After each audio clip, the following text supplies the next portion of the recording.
Se, como eu, você também sofre de vez em quando ali com cartão de crédito, com coisas do tipo, hoje é o seu momento de aprender a lidar com esses problemas. Tudo bem? Bom, para a gente começar, vou apresentar aqui a nossa querida Elígia, que, diferente de nós, não tem limite no cartão e passa cheques em branco por aí. Olá, Elígia, tudo bem? Tudo bem, esse é meu sonho dourado. Um dia poder falar que meu crédito é sem limite, que eu não pago viagens, mas por enquanto sou apenas uma jornalista, e jornalista só tem glamour, não tem dinheiro, não tem nada. E como eu e você, Bruno, Joyce Carla também é jornalista, e ela hoje trabalha na Grão, uma fintech de microinvestimento, e ela tem experiência em educação financeira há 5 anos. Então, hoje ela veio falar com a gente sobre essa luz no fim do túnel, porque eu acho que entra ano, sai ano, o que todo mundo quer é começar sem dívida, começar sem problemas, começar, como a gente diz, com o pé direito. E começar com o pé direito falido realmente são coisas que não combinam. Oi, Joyce, tudo bem? Obrigada por ter aceitado o convite de falar com a gente. Oi, gente, obrigada, um prazer estar aqui. Obrigada eu pelo convite de vocês e espero poder ajudar todo mundo que está aí com alguma dívida a encontrar essa luz no fim do túnel e, de fato, começar o próximo ano com o pé direito, com o nome no azul e tudo lindo.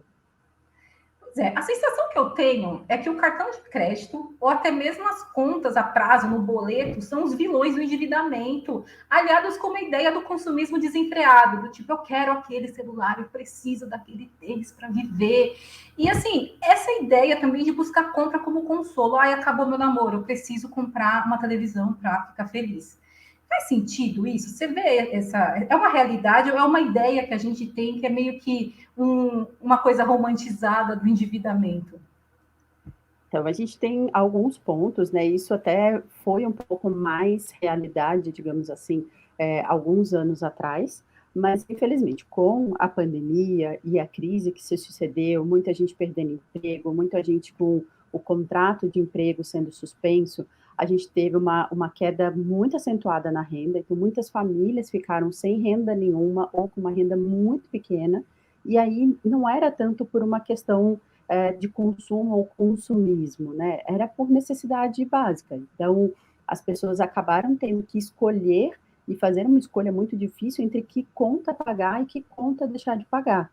E aí, por óbvio, né, que as pessoas priorizaram isso, não tem erro nenhum, a conta de alimentação. Então, as pessoas passaram a usar o pouco dinheiro que tinha, o pouco dinheiro que sobrava para muitas famílias brasileiras, somente para alimentação. Então, contas de água, de luz, o próprio aluguel, alguns casos, até mesmo a educação dos filhos e plano de saúde foram deixados de lado, né? Então, muitas famílias tiveram perda de plano de saúde, tiveram que trocar os filhos de escola particular para uma escola do governo, né, escola pública, ainda que não fosse um desejo da família, mas uma necessidade que a família teve que fazer.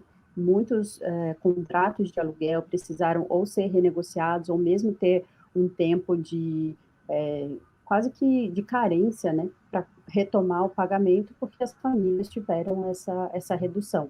Então, esses 2 últimos anos foram bem atípicos nessa visão geral, né, de como está a economia das famílias brasileiras e muito por conta disso. Então, não é tanto pelo consumismo, mas muito mais por uma necessidade da realidade que a gente tem agora.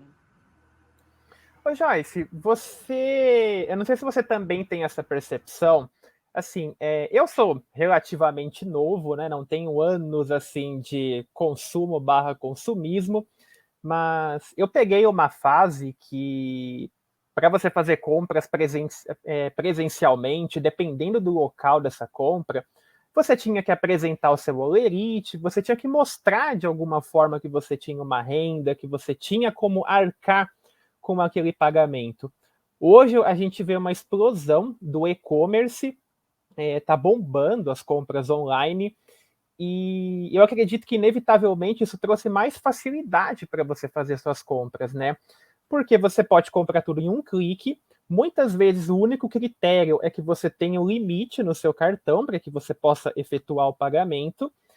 E eu acho que também tem um pouco da questão do impulso, né? Uma coisa é você pensar, refletir, se você vai amanhã na loja, se você vai se deslocar para fazer essa compra, coisas do tipo. E outra é simplesmente você, num clique, papum, comprou. Então, eu acho que isso, não sei se isso contribui, claro, para que seja muito mais ágil você ter acesso a determinados produtos, determinados serviços, mas será que, de certa forma, num país onde, por exemplo, não há educação financeira nas escolas, a gente não tem essa cultura de educar em relação ao dinheiro, isso é perigoso, de certa forma? É algo que contribui para que as pessoas aumentem suas dívidas? Você tem essa percepção?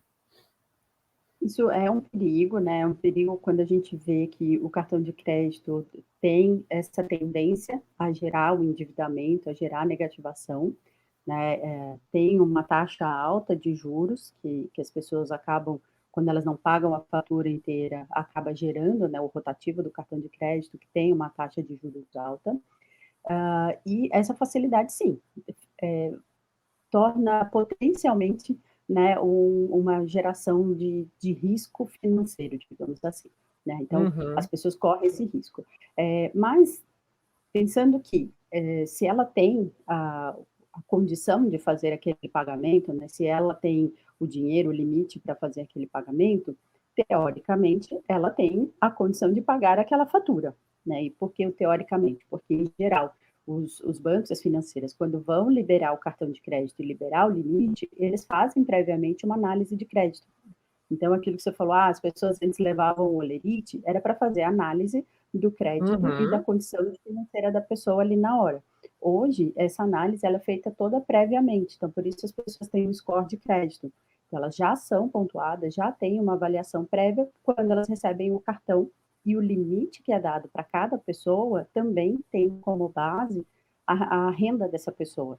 Né? Então, quando ela tem o cartão na mão com o limite liberado, ele já sabe qual é a capacidade de pagamento desse cliente, né? Desse consumidor. Então, teoricamente, com esse limite, ela não teria uma chance grande de ficar inadimplente. Mas, óbvio, que a dica principal da educação financeira é que a pessoa conheça o próprio orçamento, que ela saiba de fato quanto que ela ganha, as contas que ela já tem fixas, para que ela saiba o quanto ela tem condição de gastar no cartão. É interessante você falar disso, porque primeiro me choca o fato de eu ter um score excelente e ter um crédito ridículo. Meu crédito é ridículo, é uma humilhação, aproveitando, é uma humilhação. E eu nunca paguei mínimo de cartão, mas eu acho que essa vida de jornalista não me permite ter um crédito maior que o que eu tenho de fato. E tem uma coisa que você falou que é super batido, mas parece que as pessoas incorrem nesse erro sempre. Não gaste mais do que você ganha. Assim, se você ganha R$2.000, é evidente que você não pode comprar uma televisão de 5.000.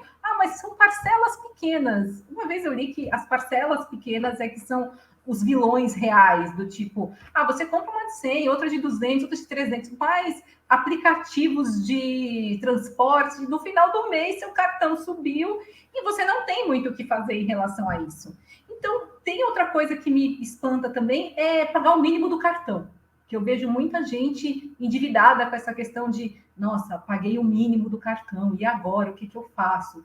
E além do óbvio, que são essas coisas assim, cara, não pague o mínimo do cartão, não gaste mais do que você ganha. Quais são as dicas que você dá, que são as dicas que, tipo assim, essas dicas são básicas, elas são de ouro. Não faça isso que você está indo no caminho certo. Claro que sempre pode derrapar, pode acontecer uma pandemia no meio do caminho, você pode ficar desempregado, pode ficar doente, porque aí são coisas que fogem do seu controle. Mas dentro do que a gente pode controlar, quais são as dicas de ouro? Acho que a principal, né, se a gente fosse colocar numa escala, né, de ouro, prata e bronze, que teve Olimpíadas recentemente, né, a de ouro é essa, não gaste mais do que você ganha, e dentro disso está implícito você saber o quanto você gasta e o quanto você ganha, porque tem muita gente que não sabe, pode parecer uma coisa assim, meu Deus, como assim? Mas não, porque quando você pergunta para a pessoa, mas qual é o seu salário? Ela vai falar o salário bruto, ela vai falar aquilo que negociou, aquilo que eventualmente é o que está na carteira, né? Mas isso que está na carteira não é o que cai na conta, porque tem os impostos, tem os descontos, tem uma série de questões. Então, assim, quando você vai ver, o que cai na conta de fato é bem menos do que o que você negociou na carteira. Então, se você pensar, eu ganho, sei lá, 2.500, mas de fato cai na sua conta 1.800, É muita diferença que você tem de um para o outro. Então, você não pode ficar considerando que você vai ter até 2.500 para gastar, você só tem 1.800 para gastar. Então, né, esse é o primeiro ponto. Você precisa saber de fato quanto você ganha, quanto cai todo mês ali bonitinho na sua conta corrente. Tá? Então, a segunda coisa é o quanto gasta, porque aí também as pessoas tendem sempre a fazer contas do gasto bem menores do que a realidade. Então, você fala assim, quanto você gasta na conta de luz? É R$100. Aí é 115, 130, 140. Isso faz diferença. Né? Quanto que você gasta na conta de celular? Eu gasto 60. Aí você vai ver, é 100, é 70, é 75. Então, você saber de fato quanto você ganha e quanto você gasta na ponta do lápis faz muita diferença no seu controle no dia a dia. A segunda conta, né, que é essa, a dica de prata, seria essa. No caso do crédito, tomar muito cuidado com o crédito, principalmente cartão, porque as pessoas acham que aquele valor é um adendo nos gastos que ela pode fazer, né, no dinheiro que ela tem. Que a gente fala assim, é uma extensão do salário. Não é. Aquele dinheiro é crédito. Crédito significa que ele vai ter juros depois. Então, se você gastar aquilo que você não tem condição de pagar, você vai pagar mais caro ainda, porque você vai pagar os Só juros. fazendo um parênteses aqui, é exatamente isso. As pessoas, a gente pesquisou, teve uma pesquisa do Serasa que falou que o valor médio de cada dívida dos brasileiros atingiu a marca de 1.162, superando o salário mínimo. Então, assim, é aquilo que a gente falou, a pessoa tá gastando mais do que ganha. E assim, a taxa do cartão é muito alta também, né? Quando você paga o mínimo, a taxa, ali está o golpe deles, assim, paga o mínimo, e quando você paga o mínimo, virou a bola de neve, não só no sentido figurado, no sentido não real, porque não tem uma bola de neve, né? Mas virou uma dívida gigantesca que às vezes começou com um valor baixo, assim, sei lá, de 100, R$200, quando a pessoa vai ver, ela vai crescendo nela mesma, por isso a questão da bola de neve, né? Ela faz ela mesma crescer. Então, daqui a pouco você está pagando juros em cima de juros, em cima de juros, e aquele valor inicial já sumiu, já tá num bolo de dívidas muito maior. E a terceira dica, né, a dica de bronze, ali que você falou, o que mais além dessas duas, eu acho que é fundamental a reserva de emergência. Isso para qualquer pessoa, em qualquer faixa etária de renda, qualquer situação. Por quê? Ainda que ela não vá te suprir uma pandemia de 1 ano e meio, como essa que a gente está vivendo, né, que seria uma emergência que acho que nenhum educador financeiro do mundo conseguiu prever algo nessa linha, mas ela te ajudaria a passar pelo momento mais difícil ali do início, né, de perda de emprego, e te ajudaria a sobreviver, fosse com seguro-desemprego, fosse com a verba rescisória, alguma coisa desse tipo. Então, juntar um dinheiro todo mês, ainda que seja bem pouquinho, que seja 1%, 5% do salário, mas ter uma reserva de emergência é fundamental para ter paz num momento de extremo estresse financeiro. Eu acho muito interessante esse gancho que você trouxe, essas dicas para que você tenha um controle melhor das suas finanças, porque o mapa da inadimplência do Serasa, ele foi divulgado lá no mês de julho. Ele trouxe algumas informações que, para quem não está envolvido nesse universo, elas são muito assustadoras. A gente vê que são mais de 62 milhões de brasileiros que estão dentro desse mapa, o que equivale a cerca de 70% das famílias do país. E eu acho importante também a gente combater alguns estereótipos, porque a gente tem muito aquela crença de que há pessoas que gastam por gastar, somente pessoas de classes mais pobres que se endividam, quando na verdade muitas pessoas que têm uma condição financeira um pouco melhor, seja por consumismo, seja por falta de controle, também entram dentro dessa bola de neve. Eu queria que você falasse um pouquinho, Joyce, então, referente a esses números. Poxa, qual é o ponto de partida para que as pessoas tenham um pouco mais de controle com as suas finanças? Porque eu vejo assim, eu acho que é muito mais fácil você trabalhar com o que é palpável naquele momento. Então, vamos supor que eu utilizo, eu coloco combustível no meu carro todos os dias, então todos os dias eu estou gastando determinado valor, Então, eu consigo sentir quando há um aumento, sentir quando há uma queda. Mas eu acho que para algumas coisas as pessoas são um pouco céticas, porque se é anunciado que vai ter um aumento na conta de luz, um aumento na conta de água, eu vejo que muitas pessoas elas não controlam o seu uso, não controlam o seu gasto, ou pela sensação de não acreditar que esse aumento vai ter, eu estou consumindo a mesma coisa, então eu vou ter o mesmo valor de gasto, ou por realmente não ter essa capacidade de colocar esses números no papel. Poxa, vai aumentar 50%, mas o que isso significa? 50% do quê? De quanto? Como que eu reduzo o meu gasto em 50%? Coisas do tipo. Então, qual que é o ponto inicial, vamos dizer assim, para que você crie uma certa disciplina, para que você comece a entender melhor esses números? Vamos um pouco disso tudo que você falou, acho que é até legal a gente colocar um pouco mais concreto, né? Que a gente fala assim, 62 milhões de pessoas. É um número tão grande que é muito difícil da gente visualizar isso, né? Então, eu gosto sempre de trazer algumas comparações. A gente tem, basicamente, no Brasil, 150, entre 150 e 170, né? Sem o censo a gente não sabe medir muito bem, mas entre 150 e 170 milhões de adultos. Então, a gente está falando de quase metade da população adulta endividada, inadimplente, com alguma negativação no nome. Se a gente pegar em relação à população, isso é o equivalente a toda a população do estado de São Paulo, mais a população do estado do Rio de Janeiro. Você imagina se todo mundo que mora nesses dois estados estivesse inadimplente. Sabe? É muito então, absurdo, assim, né? O número em si. Absurda. É uma coisa bem absurda. E aí, trazendo isso que você estava mencionando, né, a dificuldade da gente ver essa percepção de um lado para economizar e a facilidade do lado, né, de obviamente do gasto que vem. Então, assim, o anjinho e o diabinho aqui, assim, na cabeça.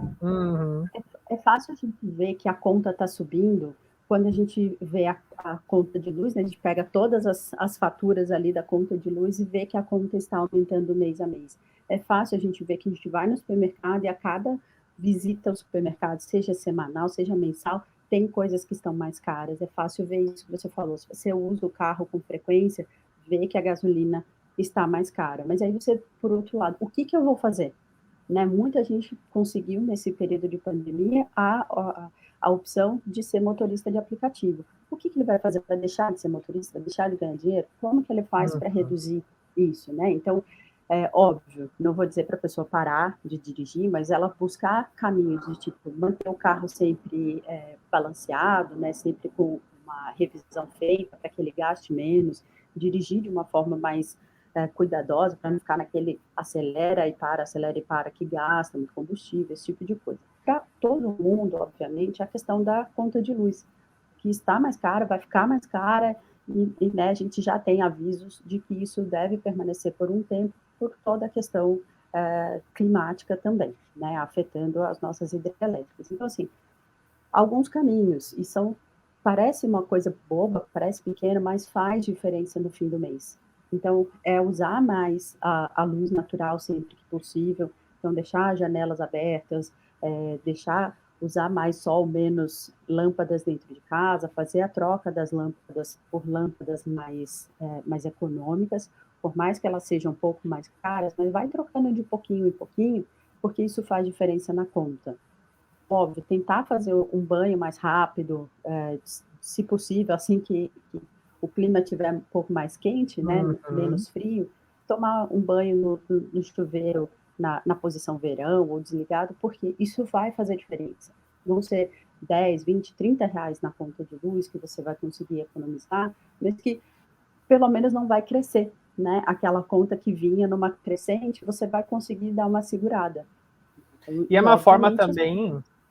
É uma forma também de você conseguir, acho que de certa forma, lidar com o efeito psicológico que tem por trás disso, né? Porque, poxa, se antes, com 50 reais, você comprava 15 itens no mercado, hoje, com os mesmos 50 reais, talvez você compre 5 itens, você abra mão dos outros 10, E é muito difícil você, poxa, querer abrir mão desses outros 10. Acho que fica uma coisa na cabeça de que, poxa, antes eu podia comprar todos esses 15, hoje eu não consigo. Dá aquela sensação que você está caminhando para trás, de certa forma.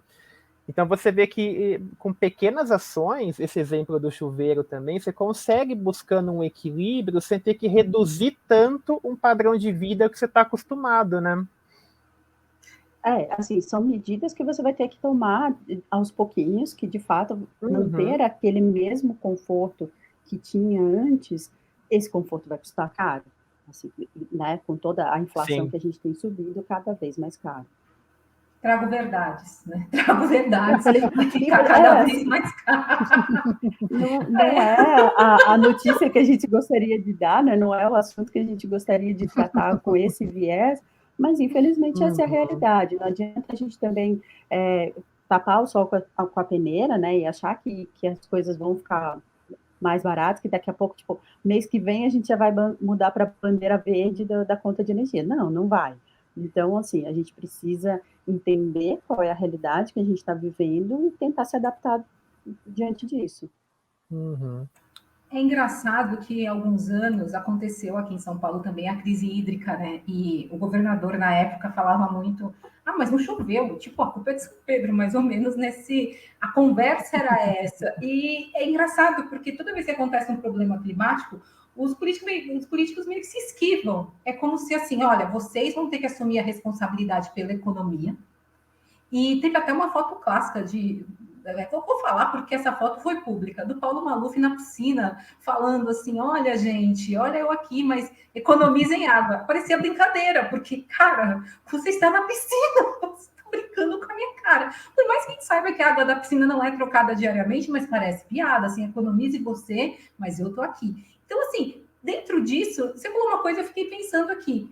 Horário de verão não existe mais, digo que eu sou adepta, eu amo horário de verão, sou dessas, e quando acabou eu fiquei triste. Entendo as pessoas que saem para trabalhar às 5 horas da manhã e odeiam, porque realmente é perigoso, mas assim, na economia, o horário de verão faz sentido mesmo, porque para mim faz. Eu acho maravilhoso quando você sai do trabalho, por exemplo, às 18 e tá aquele sol, você parece que o dia rendeu. Nem é verdade, mas o psicológico, como disse o Bruno, em relação aos gastos, e quando a gente gasta, compra menos com a mesma quantidade de dinheiro, fica abalado, ao menos para mim e para as pessoas como eu, que gostam do horário de verão, dá esse efeito de, gente, eu tenho um dia inteiro ainda. Fora esse efeito, vamos falar financeiramente, compensa mesmo? É uma coisa que é legal, que realmente financeiramente na conta faz diferença? Na conta de luz individual de cada consumidor, talvez não tenha um impacto tão forte assim, a ponto da pessoa, nossa, né, 50% de desconto. Não vai dar isso tudo, mas vai ter um controle, que é principalmente o controle do momento de gasto, né? O que a gente tem? A gente tem picos de gasto de energia que acabam tendo um efeito grande no sistema como um todo. Então, a gente tem um sistema unificado de transmissão de energia no país, e se todo mundo ligar a luz na mesma hora, com uma grande carga nesse sistema, o sistema não aguenta.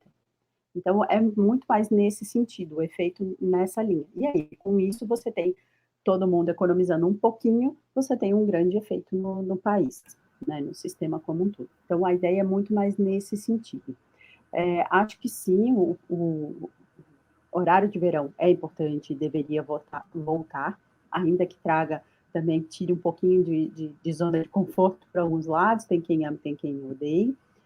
E acho que um outro ponto também bastante importante e que eu vejo assim como várias coisas estão acontecendo e isso não está sendo tratado ainda como um todo, é o efeito de toda a questão climática, né? Então, assim, o que as queimadas, a falta de chuva, a mudança que acontece no clima tem de efeito na nossa energia, na nossa Brasil, porque a gente depende muito de uma matriz hídrica. Matriz hídrica pressupõe água, chuva. Se não chove, não tem energia. Então, a gente precisa tratar desse assunto, precisa olhar para esse tema de uma forma séria, não só uma coisa de, são os ecochatos falando sobre isso, ou o que um efeito que só vai vir daqui 50 anos. Não, a gente já está vendo o efeito a começar a acontecer cada vez mais frequente. É que quem fala de eco chato e essas coisas, normalmente é a galera também que fala mimimi, né? Que a gente fala ser tudo. Assim, normalmente é o que você não é e o que você não tem coragem de fazer para você criticar o seu coleguinha. Você fala que ele é chato ou mimizento. É mais fácil isso do que tentar entender tudo que envolve, mesmo que depois a pessoa reclame assim, nossa, minha conta é meio alta. É como você falou, a pessoa não entende o que está por trás disso, do tipo, não é só sua conta. Tem outras questões envolvidas que tanto o governo quanto as pessoas mesmo, acho que a gente, no dia a dia, é muito engraçado isso. Até vou comentar isso, um momento particular. Minha família é do Nordeste, a Joyce também morou um tempo no Nordeste. E a relação que eles têm com a água é muito diferente da nossa. Por exemplo, uma prima minha veio esses dias para cá, a gente ia viajar, ela falou, vou tomar banho. Eu falei, beleza, eu fui mexer no celular. Eu mal abri o celular, ela acabou. Falei, como assim você já tomou banho? Então, acho que essa relação com a água, com a energia que as pessoas têm em alguns lugares onde há escassez permanente praticamente, é um pouco do que a gente deveria aprender. Claro que a gente não precisa esperar chegar no ponto de viver numa seca, mas essa consciência, em vez de criticar, falar, olha, gente, então, não é só financeiro o problema, é muito maior do que isso, né? Eu acho que a gente tem que meio pensar por esse lado. Voltando a falar dessa questão de falta de consciência, que eu acho que está um pouco bem ligado a isso, voltando aos endividados, né? Essa questão de emprestar nome, cartão para vizinho, a pessoa também se endivida aí. Tem uma coisa no Brasil que é muito comum, que fora não é, que é o parcelamento, né? A gente chega nas lojas e fala assim, eu quero parcelar em 12 vezes sem juros. E aí a gente se acaba nessa, porque vamos supor, você compra uma coisa de R$ 1.000 em 10, dá 100 por mês, tudo bem isso. Fora você não pode.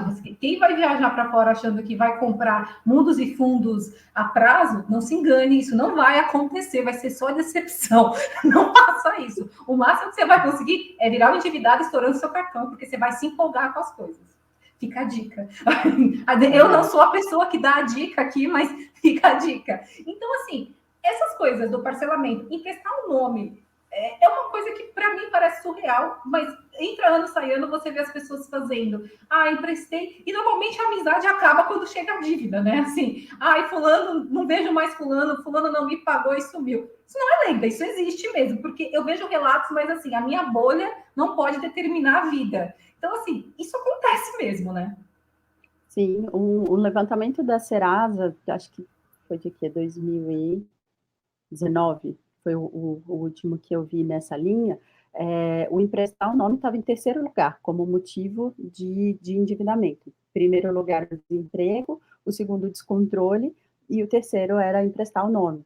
Então, o que acontece? A pessoa que tem uma pessoa na comunidade, na família, né, ali na relação de parentesco, tem um cartão, e aí os outros tiram as coisas naquele cartão. Então, um tira uma geladeira, o outro tira o liquidificador, o outro tira, enfim, vai tirando as coisas e cada um paga uma parte da fatura, né? Então, uma paga a blusinha, o outro paga o salão, o outro paga...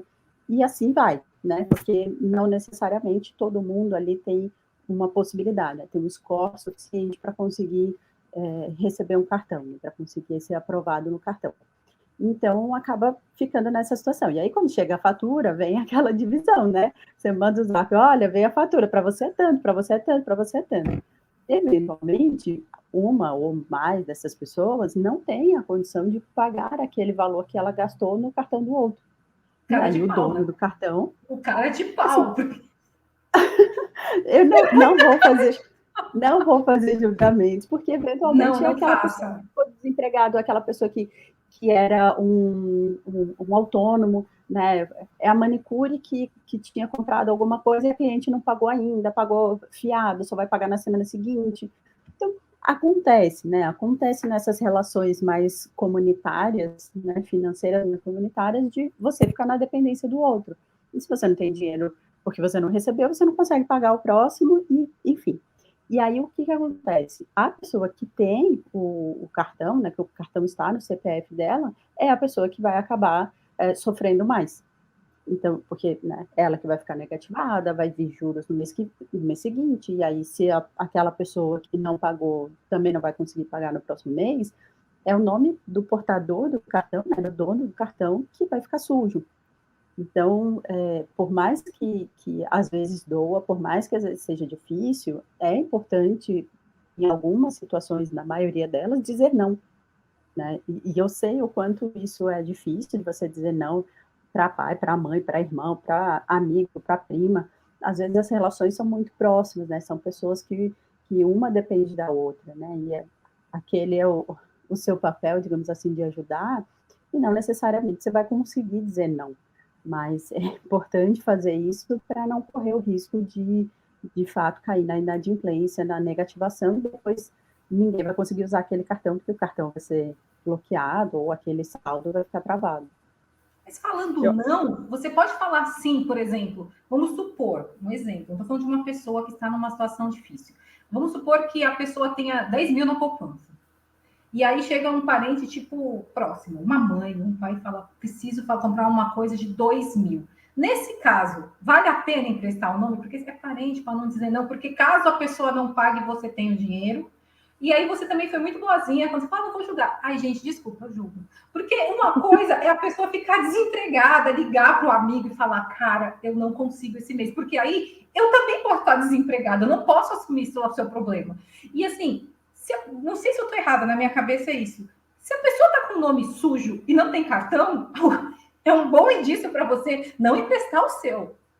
Não sei. É um bom indício, mas às vezes você está numa situação que é. E se sua mãe está nessa situação, entendeu? Ela precisa. Mas vale isso. Se você tem o dinheiro, você fala assim, tudo bem, empresta. Se a pessoa não pagar, pelo menos eu também não vou me ferrar. Vou mexer no meu fundo que eu não queria, que é aquele que você falou, o fundo de reserva, mas pelo menos eu não entro numa briga com uma pessoa que eu amo e está precisando. Eu preciso confiar também nas pessoas, né?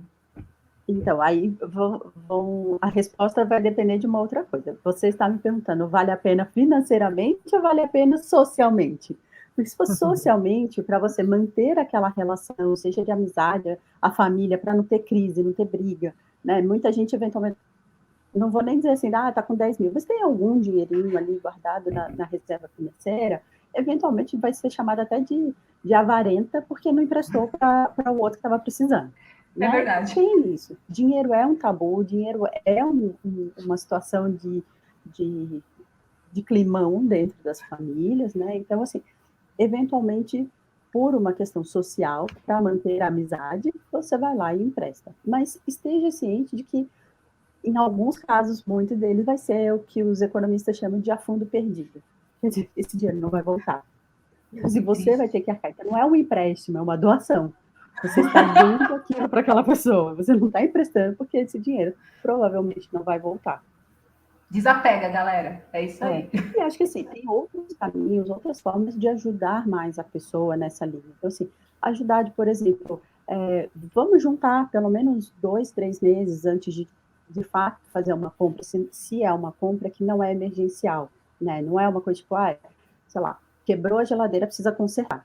Se você isso, óbvio, tem que ser rápido, mas se é uma coisa que você consegue ter mais tempo, que assim, sei lá, quero comprar uma piscina para as crianças se divertirem no verão. Gente, vamos brincar no balde primeiro, né? Vamos ficar um tempinho no balde. Brincar no balde, a gente junta dinheiro uns 3 meses, depois a gente vai para a piscina. Mas, sabe, ou então, sei lá, compartilha com o vizinho. Então, todo mundo junta, faz uma vaquinha, compra a piscina junta e seja criativo. Seja criativo e busque outras alternativas para não também estimular aquilo que a gente falou no início, né? Que eventualmente tem essas questões de consumismo. Então, para você não ser aquela pessoa que está estimulando o consumismo do outro. Eu acho que um ponto bastante importante também para a gente trazer para essa conversa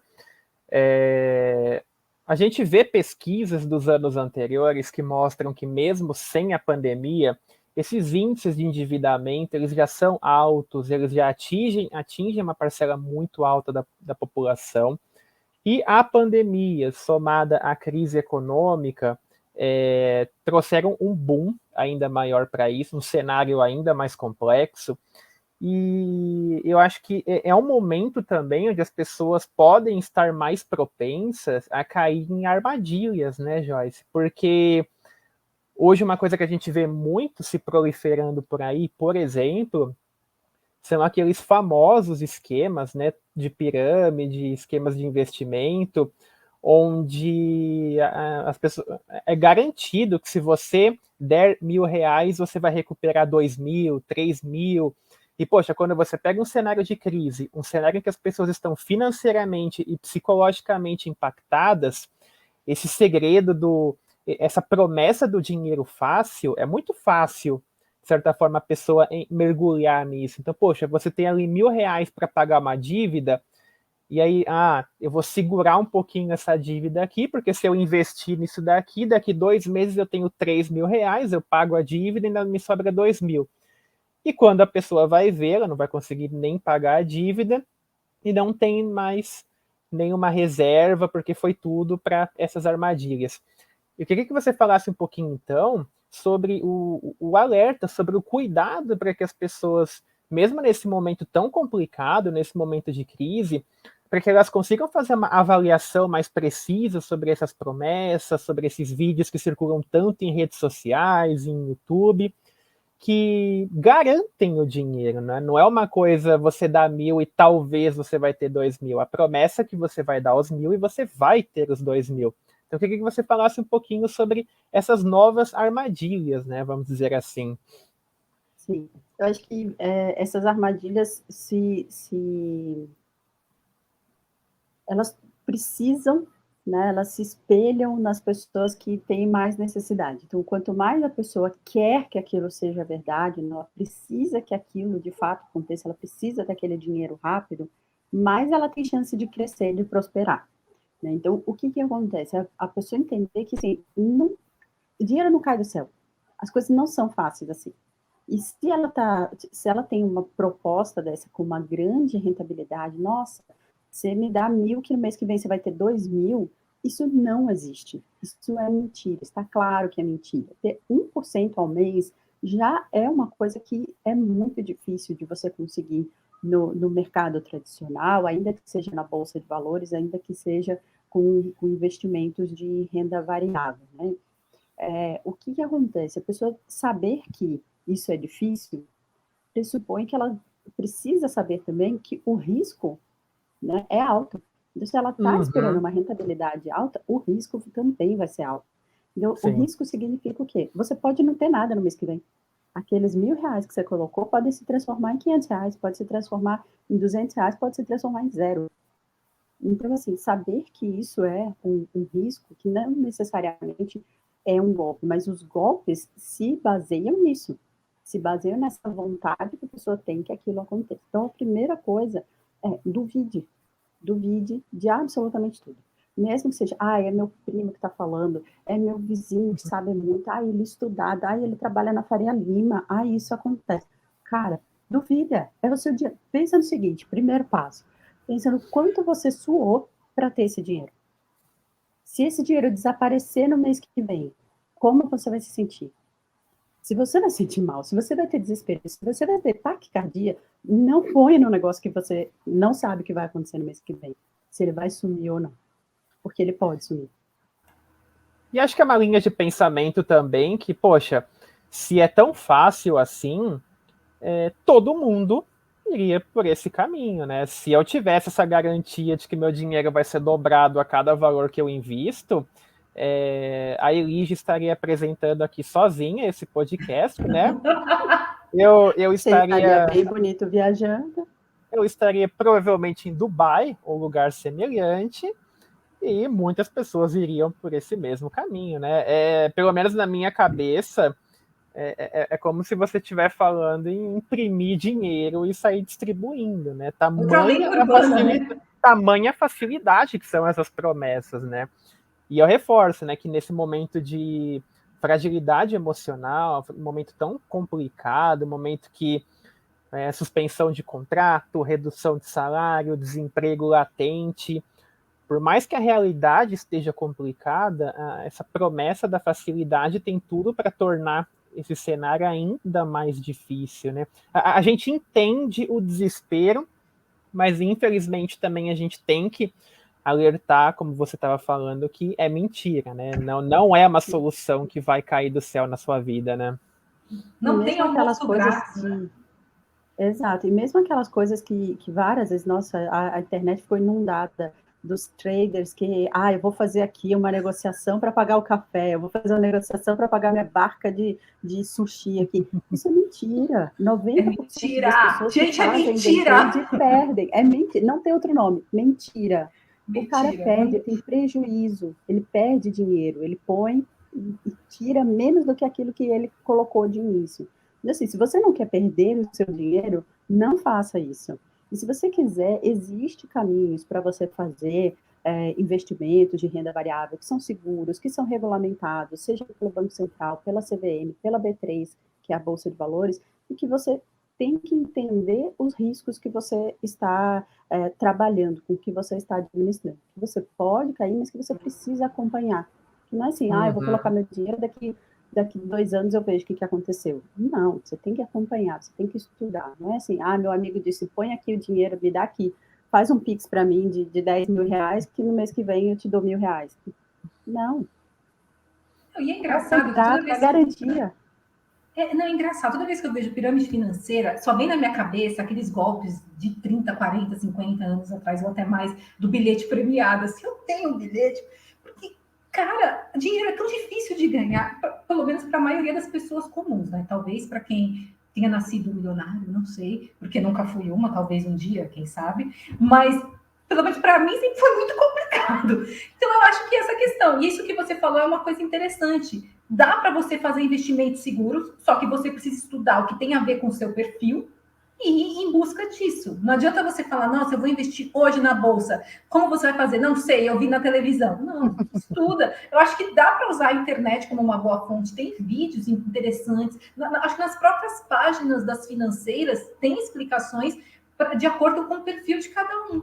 Então, assim, a pergunta para finalizar. Você acha que qualquer um pode investir? Na verdade, são 2 perguntas. E, pensando a longo prazo, a gente sempre fala que nas escolas deveria ter educação sexual. Se tivesse educação financeira, o cenário seria outro?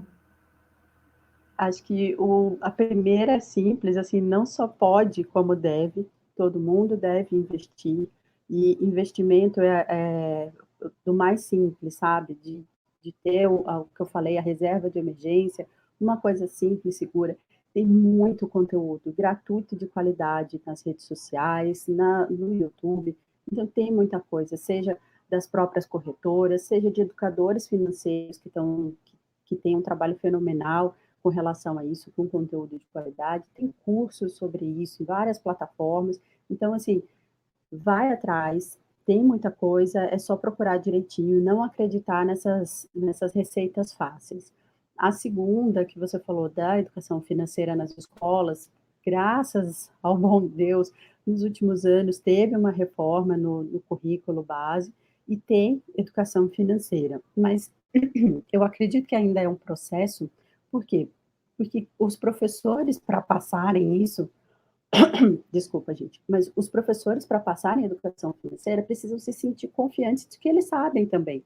E uma vez que eles também não tiveram educação financeira, eles precisam aprender para conseguir passar o conteúdo com mais qualidade. Então, assim, é um primeiro passo, é um início, tem muitas instituições que estão trabalhando para qualificar os professores, para dar orientação para eles, e isso chegar na ponta do aluno, mas também, né, como muitas coisas na educação não é da noite para o dia, a gente precisa ampliar isso, precisa continuar esse processo, os professores precisam ter esse conhecimento e passar para os alunos. Joyce, quero muito te agradecer. Você foi muito esclarecedora em vários pontos aqui. A gente. Sabe quando você entra numa conversa achando que vai sair com conhecimento e sai muito maior? Foi isso que você fez aqui hoje. Obrigada, de verdade. Bruno e eu estamos até emocionados. A gente agora vai saber gastar nosso dinheiro. A gente já sabia, tenho que dizer que meu score é excelente, até porque eu aprendi a primeira lição. Se você não tem dinheiro, você não tem que gastar. Então, esse é meu caso. E assim, aqui em casa as pessoas têm isso desde sempre. Se você não tem, não gaste, pelo amor de Deus. Você já não é rico, você vai ficar pior do que você já é. Então, vamos lá, eu continuo com essa dica. Obrigada, de verdade. Espero que você tenha gostado também desse bate-papo com a gente, né? Gostei, passou muito rápido. Eu fico muito feliz de ter participado. Sempre que precisar, eu estou à disposição. E ó, gente, para fazer a corrente do sucesso, Se vocês, assim como a Elígia, querem só usar o débito do cartão e não precisar mais usar o crédito e também não ter contas atrasadas, se você está acompanhando pelo YouTube, deixa o seu like, comenta aqui nos comentários quais temas você quer ver aqui no De Tudo Um Pode e ativa o sininho também para ter as notificações do nosso conteúdo, tá bom? Se está escutando pelo podcast, siga a gente por lá e compartilhe também com seus amigos, endividados ou não, que essa corrente de educação financeira chegue para todo mundo, tá bom? Elígia, obrigado. Joyce, muito obrigada pela participação. Em breve, a gente se vê de novo aqui com mais uma edição do De Tudo Um Pode, tá bom? Até mais, gente!